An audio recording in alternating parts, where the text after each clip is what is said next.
Sidang perdana pra-peradilan yang diajukan mantan Menteri Agama Yakut Khalil Qomas digelar hari ini di Pengadilan Negeri Jakarta Selatan.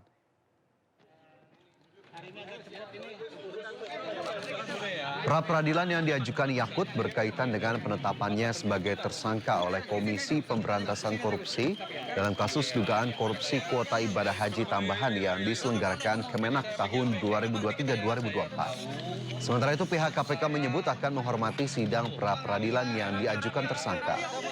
Sebelumnya pada 8 Januari lalu KPK menetapkan Yakut Khalil Qomas dan mantan staf khusus Menak Isfa Abidal Aziz alias Gus Alex sebagai tersangka. Nggak mungkin. Berarti ada inisiatif dari Maktur ya, Bu? Saya tidak tahu. Oh, jangan dorong. Dan untuk mengetahui informasi terkini, kita sudah terhubung dengan Wenda Nura di Pengadilan Negeri Jakarta Selatan. Ya Wenda, bagaimana jalannya sidang pra-peradilan terhadap Yakut Khalil Qomas pada hari ini?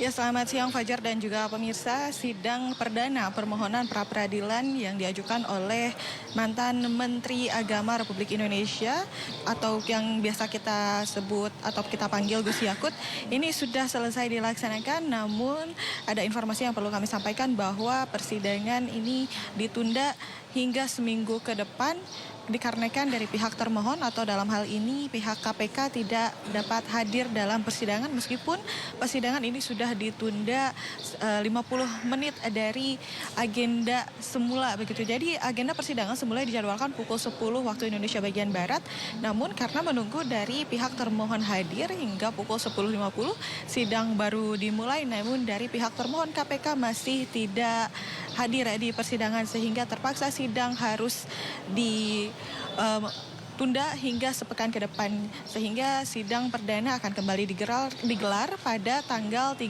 Maret 2026 mendatang. Dan tentunya dari sidang ataupun permohonan pra-peradilan yang diajukan oleh Yakut ini berkaitan dengan penetapan dirinya sebagai tersangka oleh pihak KPK dari kasus dugaan korupsi kuota haji.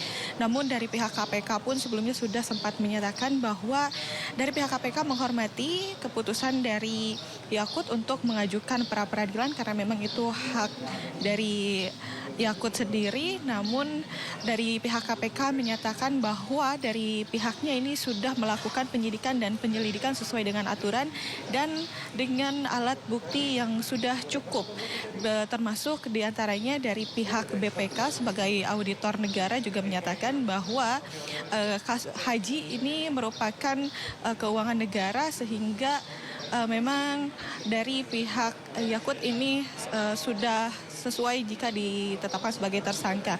Namun hingga saat ini informasinya KPK masih menunggu dari finalisasi dari BPK terkait kerugian negara dari kasus dugaan korupsi yang menyeret nama Yakut ini. Dan kembali kami informasikan bahwa sidang perdana pra-peradilan yang diajukan oleh Yakut selaku tersangka dari dugaan kasus korupsi kuota haji ini ditunda dan akan kembali digelar pada tanggal 3 Maret 2026. Fajar.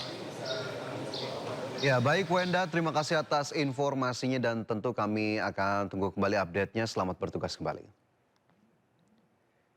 Pemirsa, Roy Suryo, Rismon Sianipar, dan Dr. Tifa menjalani sidang lanjutan permohonan uji materi di Mahkamah Konstitusi. Mereka menggugat beberapa pasal, diantaranya pasal pencemaran nama baik dan Undang-Undang ITE. Sidang perbaikan permohonan uji materi digelar di Mahkamah Konstitusi Jakarta. Para pemohon telah memperbaiki dan melengkapi berkas permohonan sesuai masukan hakim pada sidang sebelumnya. Pasal yang diuji yaitu pasal pencemaran nama baik dalam KUHP serta beberapa pasal dalam Undang-Undang ITE. Pasal-pasal ini juga yang sebelumnya digunakan menjerat Roy Suryo, Rismon Sianipar, dan Dr. Tifa dalam kasus ijazah Jokowi. Selamat menunaikan ibadah puasa walaupun sudah hari ke-5 dan 6. Dan alhamdulillah minta pasal-pasal yang menersangkakan RRT itu dihapuskan terhadap 3 kelompok ini. Jadi kalaupun misalnya mereka kemudian dianggap katakanlah melakukan misalnya pencemaran nama baik dan lain sebagainya, jalurnya bukan pidana. Kita minta jalurnya perdata.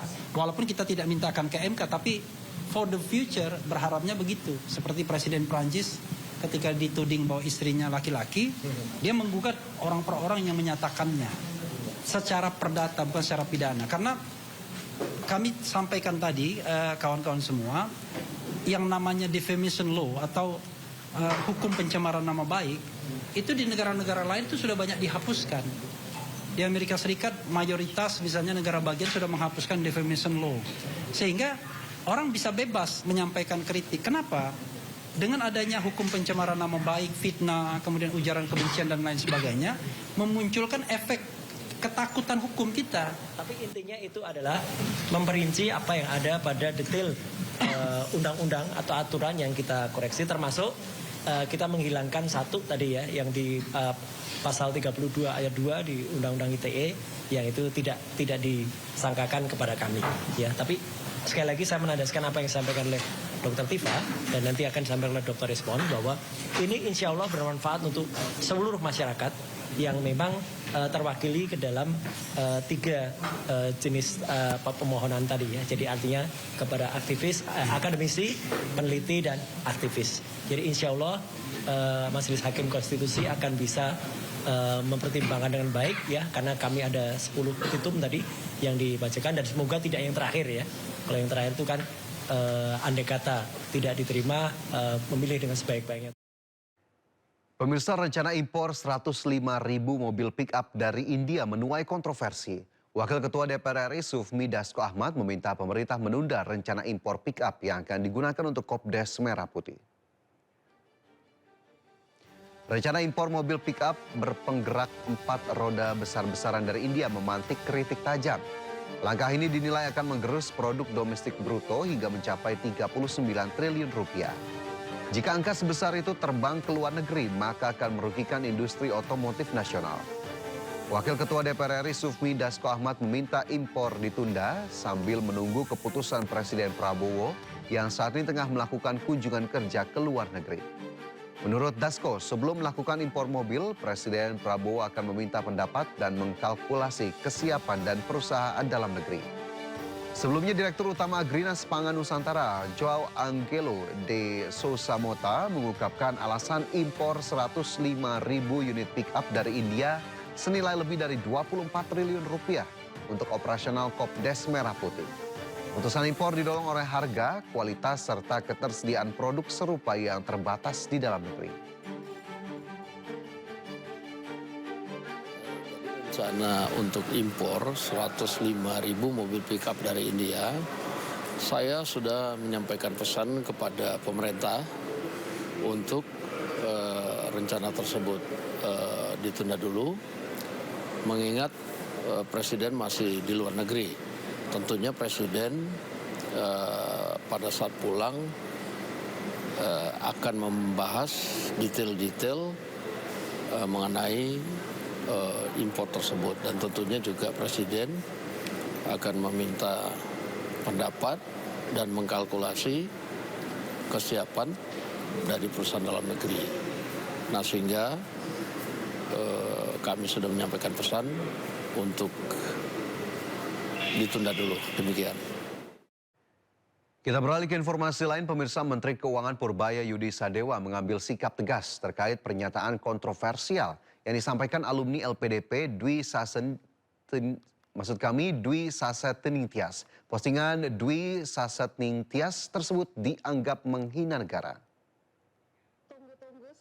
Bulan ke belakang nyampe juga. Menteri Keuangan Purbaya Yudi Sadewa menyesalkan perilaku dari penerima beasiswa LPDP Dwi Sasetningtyas yang memposting status warga negara anaknya dan memberikan pernyataan kontroversial.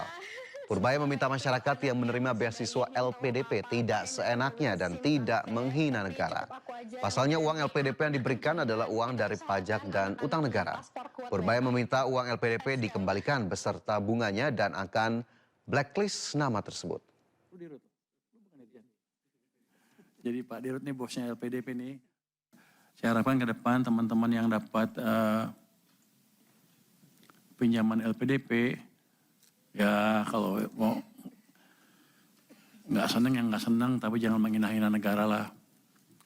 Jangan begitu. Kita itu uang dari pajak dan sebagian dari utang yang kita sisihkan untuk memastikan SDM kita tumbuh Tapi kalau dipakai untuk penghinaan negara ya kita minta uangnya dengan bunganya kalau gitu. Nanti saya akan blacklist dia. Di seluruh pemerintahan nggak akan bisa masuk. Nanti kan kita lihat blacklist yang lain seperti apa. Jadi jangan menghina negara Anda sendiri. Lu sekolah biaya siapa? Jadi saya sekolah pakai uang sendiri. Habis itu RATA uang sana juga. Setelah dokter ya pulang. Pemirsa, Dewan Pimpinan Pusat Partai Perindo kembali melantik kepengurusan baru di tingkat provinsi. Kali ini penguatan struktur difokuskan di Provinsi Jambi sebagai salah satu basis penting Partai Perindo di Pulau Sumatera.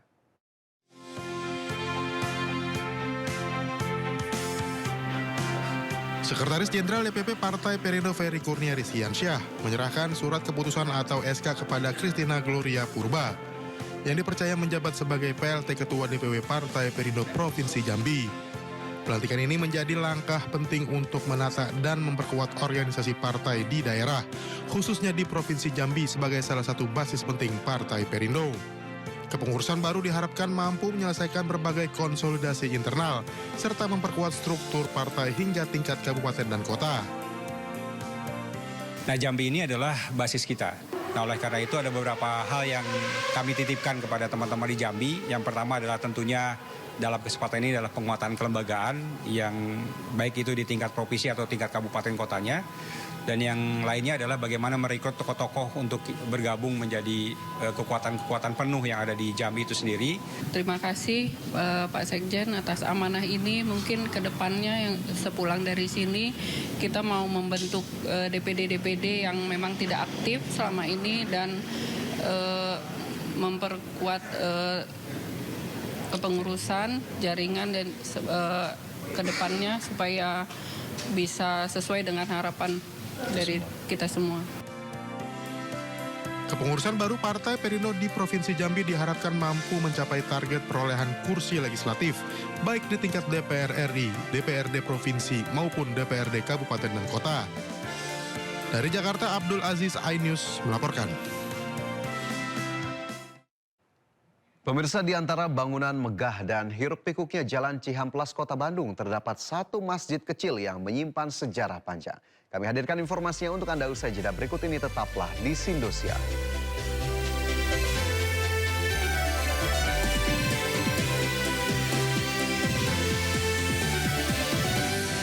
Agama Nasaruddin Umar tiba di gedung KPK pukul 9.30 waktu Indonesia Barat.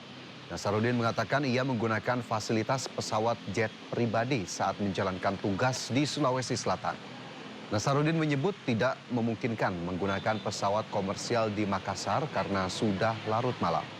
Terlebih lagi ia juga harus kembali ke Jakarta pada esok paginya untuk rapat sidang isbat penetapan 1 Ramadan. Pak, tadi apa aja Pak yang diisi di dalam Pak? Sementara itu KPK pastikan bahwa Menteri Agama Nasaruddin Umar tak dikenai sanksi pidana berkaitan dengan gratifikasi penggunaan jet pribadi. Hal tersebut karena Menak telah melaporkan penggunaan fasilitas dalam kurun 30 hari kerja sejak menerima fasilitas. Juru bicara Komisi Pemberantasan Korupsi Budi Prasetyo mengapresiasi pelaporan dugaan gratifikasi yang dilakukan oleh Nasaruddin Umar ke KPK sebagai mitigasi awal adanya bentrokan kepentingan dan berharap penyelenggara negara lainnya melakukan hal yang sama saat menerima gratifikasi. Pak, tadi apa aja Pak yang diisi di dalam Pak? Seperti apa ya? Dan kali ini saya datang lagi, ya itu menyampaikan tentang terkait dengan kemarin pekerjaan saya di menjalankan tugas di Sulawesi Selatan, ya, Makassar untuk menggunakan pesawat khusus itu ya, karena jam 11 malam kan mungkin ada pesawat lagi di sana dan besok paginya balik lagi kan ada persiapan sidang isbat. Dengan melaporkan gratifikasi di awal ini tentu juga menjadi mitigasi timbulnya suatu benturan kepentingan atau konflik of interest di belakang hari. Kemudian yang kedua tentu ini akan menjadi teladan yang Pak